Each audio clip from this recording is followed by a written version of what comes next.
Abren sus Biblias, Efesios 4, 1 a 6.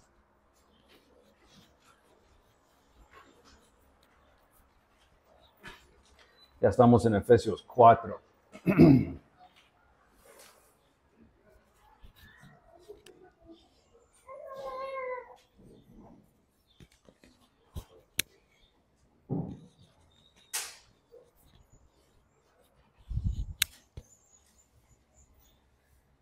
Esa es la mejor forma de hacerlo. Ahí está. Ok, Efesios 4, 1 a 6. Dice, yo pues, prisionero del Señor, les ruego que ustedes vivan de una manera digna de la vocación con que han sido llamados, que vivan con toda humildad y mansedumbre, con paciencia, soportándose unos a otros en amor, esforzándose por preservar la unidad del Espíritu en el vínculo de la paz. Hay un solo cuerpo y un solo espíritu, así como también ustedes fueron llamados en una misma esperanza de su vocación. Un solo Señor, una sola fe, un solo bautismo, un solo Dios y Padre de todos, que está sobre todos, por todos y en todos. ¿Qué significa digna de la vocación? Yo creo que para entender todo este texto, estos 6 versículos, realmente necesitamos centrarnos en la frase digna de la vocación. Dice, les ruego que ustedes vivan de una manera digna de la vocación con que han sido llamados. Voy a compartir 3 ejemplos del mundo real para ayudar a explicar esta idea. Son ejemplos de lo que no es vivir de una manera digna de su vocación. A veces nos ayuda a ver lo contrario para poder comprender mejor. Uno es de la política, otro es de los negocios y otro es de la iglesia organizada. Número 1, en 2012, Guatemala eligió presidente Otto Pérez. Hizo campaña contra el crimen y la corrupción. Mano dura fue su lema de campaña. ¿Ustedes recuerdan? Bueno, Otto Pérez terminó liderando una corrupción muy estratégica del sistema tributario de Guatemala que llevó al robo de 950 millones de quetzales. Al final lo metieron en la cárcel y hace poco lo liberaron. La vocación de este hombre fue del nivel más alto de todo su país. Él no vivió digno de la vocación a la que fue llamado.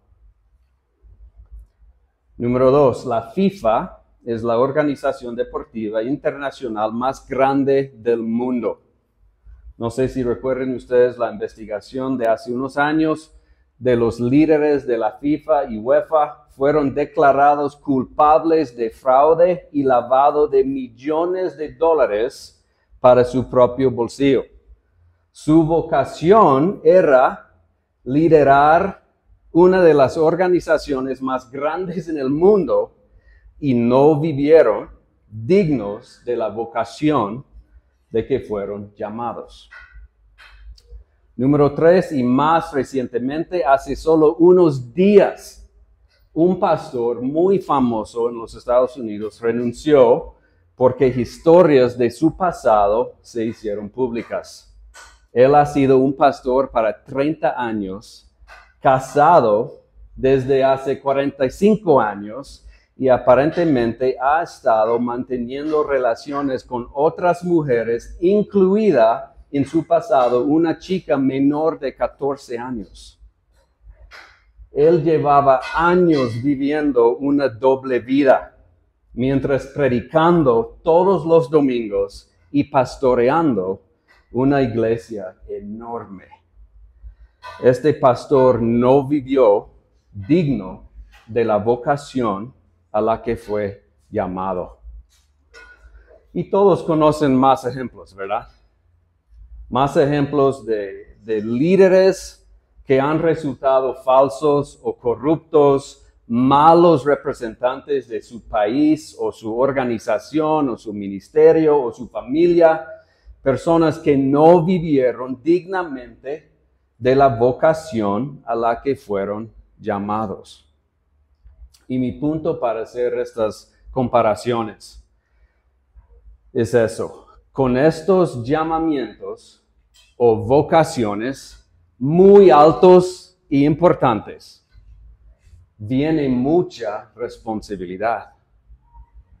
Una responsabilidad de vivir y actuar de acuerdo con el llamado. Entonces, si el llamado es muy alto, tenemos una responsabilidad muy alta y tenemos que vivir y actuar de acuerdo con este llamado. El presidente de un país no puede ser amigo de criminales ni hacer negocios con ellos. Esto refleja mal a todo el país. ¿Verdad que sí? Un jefe de una empresa bien prestigiosa debe tener integridad en su vida personal. Si anda con malas personas o emborracha o cualquier otra cosa, refleja mal a toda su empresa.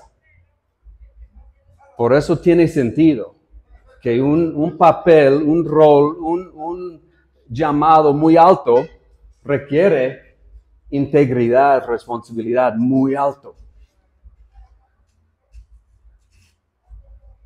Volvamos al texto. ¿A quién está escribiendo Pablo? Bueno, es el libro de Efesios, entonces obviamente está escribiendo a la iglesia de Éfeso, pero en términos más generales, ¿a quién está escribiendo Pablo? A nosotros, a todo el mundo cristiano. Cualquier carta que está escrita a una iglesia en la Biblia, podemos decir que está escrita a nosotros. Todos los cristianos en el mundo. Y él dice a todos nosotros que somos cristianos, les ruego que ustedes viven de una manera digna de la vocación con que han sido llamados. Entonces, la vocación de las personas a las que Pablo escribe es la vocación del cristiano. Esa es nuestra vocación. Y es la vocación más grande y más alto que existe. La vocación de cristiano es más grande que de la vocación de presidente de Guatemala o presidente de FIFA. Y Pablo está diciendo, viven de tal manera que sea digno del nombre cristiano. No representas simplemente a una empresa. No representas simplemente a un país, sino representas a Jesús. Representamos al Dios del universo. Esa es nuestra vocación. Y Pablo dice, viven dignos de esa vocación. Pero ¿cómo lo hacemos? Esa es la gran pregunta. ¿Cómo lo hacemos? Afortunadamente, Pablo nos dice cómo, y esa es la parte más increíble del texto. Los versículos 2 y 3 continúan con toda humildad y mansedumbre, con paciencia, soportándose unos a otros en amor, esforzándose por preservar la unidad del Espíritu en el vínculo de la paz. Aquí Pablo nos da 5 cosas que nos ayudan a vivir de una manera digna de la vocación de cristiano. Cosas que nos ayudan a no fallar como los hombres que acabo de mencionar, que nos ayudan a no destruir a nuestra fe. Aquí están los 5. Número 1, humildad. Número 2, mansedumbre. Número 3, paciencia. Número 4, soportarse unos a otros en amor. Y número 5, preservar, yo voy a decir mantener la unidad del Espíritu en el vínculo de la paz. Ahora, tenemos que empezar con el último. Mantener la unidad del Espíritu en el vínculo de la paz. Tenemos que empezar ahí porque si lo leemos atentamente, esos versículos, si los estudiamos, podemos ver que mantener la unidad del Espíritu es en realidad la meta y los primeros 4 son los que nos ayudan a lograrlo. ¿Ok? So escucha de nuevo. Que viven con toda humildad y mansedumbre, con paciencia, soportándose unos a otros en el amor, esforzándose por preservar la unidad del Espíritu en el vínculo de la paz. Entonces, ¿cuál es la unidad del Espíritu? Esa es la meta, que mantenemos la unidad del Espíritu. Ok, vamos a volver rápido a lo que ya hemos aprendido en capítulo 2. Hace 2 semanas, creo, 3 semanas. Capítulo 2, 13 a 16. So, regresa a Efesios 2, 13 a 16.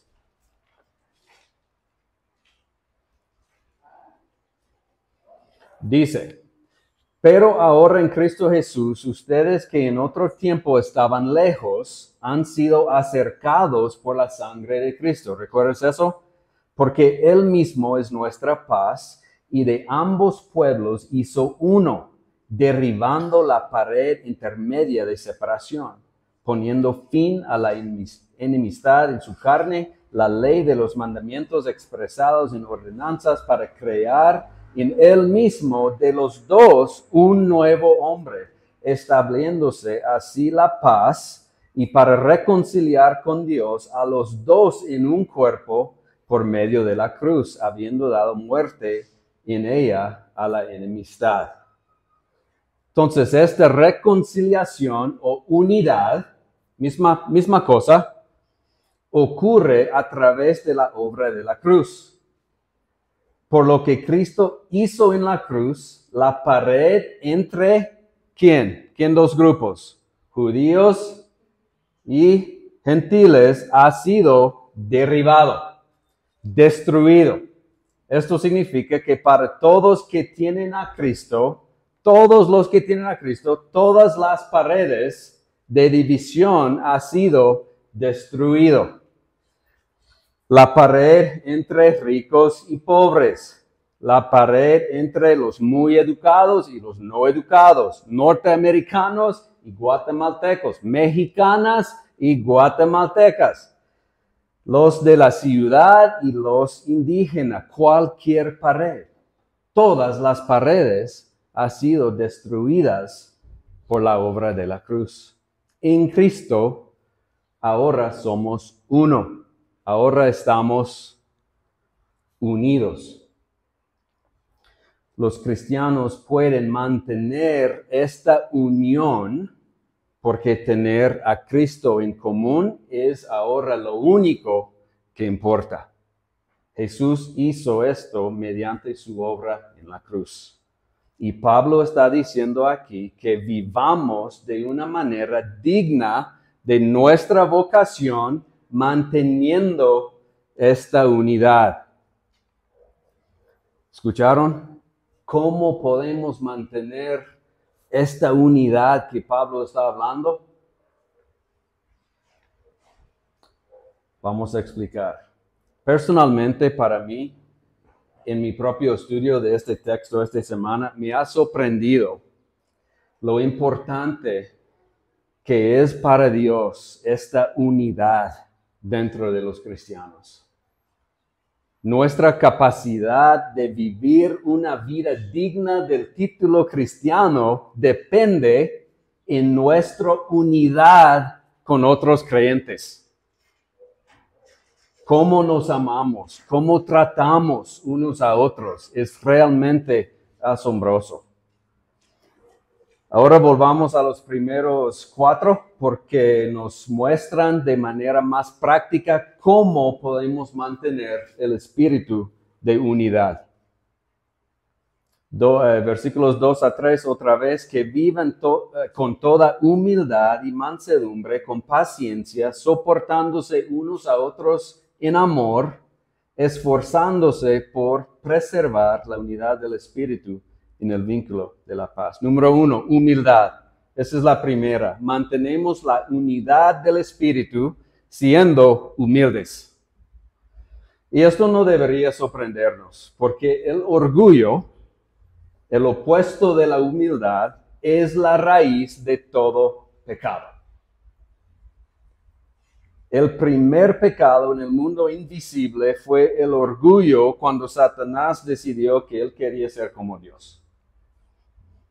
Y el primer pecado en el mundo creado también fue el orgullo. Satanás tentó a Eva diciéndole que si comiera del árbol de conocimiento del bien y del mal, sería como ¿quién? Como Dios. En pocas palabras, el orgullo es cuando queremos y hacemos lo que queremos, en lugar de someternos a lo que Dios quiere. Ese es el orgullo. Y todos luchamos con el orgullo, ¿verdad? Ese es el pecado más dañoso y más devastador que vemos en las páginas de toda la Biblia. El orgullo nos hace pensar muy bien de nosotros mismos, nos lleva a pensar que normalmente yo soy bueno y correcto y normalmente los demás son malos y equivocados. Nos lleva a defendernos. Nunca queremos que nos consideren equivocados en nada, ¿verdad? Ese es orgullo. Pensamos negativamente en los demás. Es realmente una enfermedad de perspectiva, el orgullo. Cambia toda la perspectiva para siempre pensar que nosotros somos los buenos y correctos y los demás son los malos y equivocados. El orgullo hace que nuestra perspectiva general sea negativa hacia los demás. La humildad es el contrario. Una persona humilde piensa humildemente de sí misma, admite sus propios errores. No siempre lucha para defenderse, ni necesita ganar cada conversación. Una persona humilde sirve y ayuda a la gente, no espera nada de cambio. Incluso personas que son diferentes y de verdad que no nos cae bien. Nos ayudamos, nos servimos, nos apreciamos, aunque no es naturalmente fácil. La gente orgullosa arruina las relaciones, destruyen la unidad. Pero cuando las personas son humildes, dice Pablo, podemos mantener un espíritu de unidad. El segundo es mansedumbre. Las versiones NBLA y Reina Valera dicen mansedumbre. Casi todas las otras versiones dicen simplemente amabilidad. Amabilidad. Mantenemos un espíritu de unidad cuando somos amables unos con otros. ¿Eres una persona amable? Y no solo a la gente que te gusta. ¿Qué pasa con las personas que te molestan? ¿Qué pasa con los extraños o los desconocidos? ¿Hablas con la gente en la calle? ¿O en la tienda? ¿Tratas a las personas por igual, ya sean doctores, abogados o personas que rogan en la calle? ¿Qué pasa con los niños? ¿Eres amable con los niños? Los cristianos deben ser las personas más amables.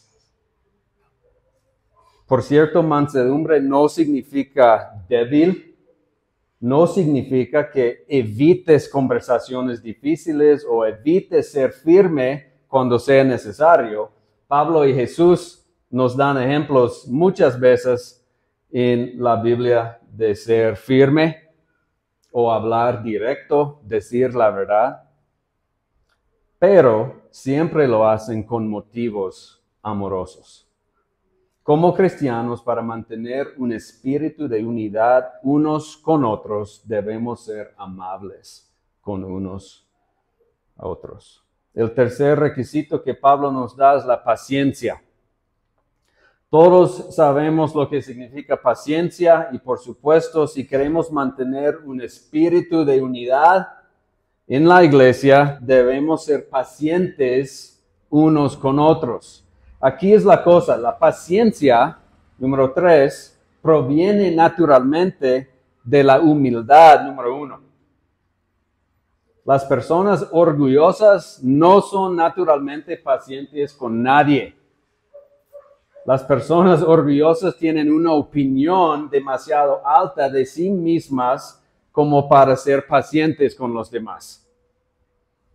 Ahora, las personas humildes se convierten en personas pacientes. Y las personas pacientes no se frustran fácilmente con los demás. No son rápidos para hacer suposiciones negativas sobre los demás. No son rápidos para quejarse de algo que no le gusta de los demás. En cambio, debemos ser pacientes con los defectos de otras personas, paciente con las cosas de los demás que nos molestan. Pablo dice que esto es fundamental si queremos mantener un espíritu de unidad. El último que menciona Pablo es soportándose unos a otros en amor. Me encanta esta frase. Soportándose unos a otros en amor. La frase en sí implica algo o supone algo. ¿Puedes adivinar qué es? ¿Qué supone o implica esta frase, soportándose unos a otros en amor? La frase soportar unos a otros supone que las personas son difíciles. Pablo sabe que las personas pueden ser difíciles. Él sabe que él mismo puede ser difícil. Es que las personas perfectas no necesitan que otros las soporten, ¿verdad? Las personas que son tercos, molestos, difíciles, de mal humor, ellos necesitan que otros les soporten. Eso significa todos nosotros, familia. Y recuerden, como la paciencia proviene de la humildad, soportarse unos a otros proviene de la paciencia. Cuando aprendamos a ser pacientes, podremos soportarnos bien con unos a otros. Y por lo tanto lograr mantener un espíritu de unidad. Muy bien, voy a resumir lo que hemos aprendido y terminar. Dios quiere que vivimos de una manera digna de la vocación a la que hemos sido llamados. Nosotros somos cristianos. Esa es nuestra vocación. Somos representantes de Cristo. La vocación es mucho mayor que la de una empresa o de un gobierno, y debemos vivir de una manera digna de esa vocación. La forma en lo que hacemos es manteniendo un espíritu de unidad dentro de nosotros. Tenemos que comprender lo importante que es esto para Dios. Que los cristianos se amen unos a otros y estén unidos. ¿Por qué? Porque por naturaleza, por naturaleza, la humanidad es egoísta. Esa es nuestra naturaleza, orgullosos, críticos. Y el deseo de Dios es que los cristianos deben morir a nuestro viejo y revestirnos de Cristo. Y luego vivir de una manera diferente que el resto del mundo. El mundo está peleando unos con otros, siempre. A la gente no le agradan los demás por su apariencia, o cómo se visten, o cómo se hablan, o de dónde son, o por qué son pobres, o por qué son ricos, o por el equipo deportivo que les gusta, o por el color de su piel, o por quién votaron, o quién es su familia, o por algo que les hicieron en el pasado, o que dijeron sobre ellos en el pasado. Y es el gran deseo de Dios que los cristianos seamos diferentes, que se mantenemos firmes contra la corriente de este mundo y luchen contra su propia carne y propio pecado. Cuando alguien quiere pelear con alguien o llegar a una opinión o conclusión o hablar mal de alguien o quejar de alguien, esto siempre sale de la carne y de nuestro propio orgullo. Y esto no es que quiere nuestro Dios. Él quiere que los cristianos luchan, siempre están luchando contra su carne, contra su propio orgullo y propio deseo. Y cuando lo hacemos, mantenemos un espíritu de paz, un espíritu de unidad dentro de la iglesia. ¿Cómo lo hacemos? Arrepentir del orgullo y reemplazarlo con humildad. Número 2, siendo amable con los demás, no duro con los demás. Número 3, siendo pacientes unos con otros, no frustrándonos fácilmente con los demás y no asumiendo lo peor de los demás. Y número 4, reconociendo que ninguno de nosotros es perfecto y por eso tenemos que soportar unos a otros en amor. No podemos hacerlo solos. Debemos, como dice en el versículo 6, orar y depender en Él, un solo Dios y Padre de todos, que está sobre todos, por todos y en todos. Bueno, oremos.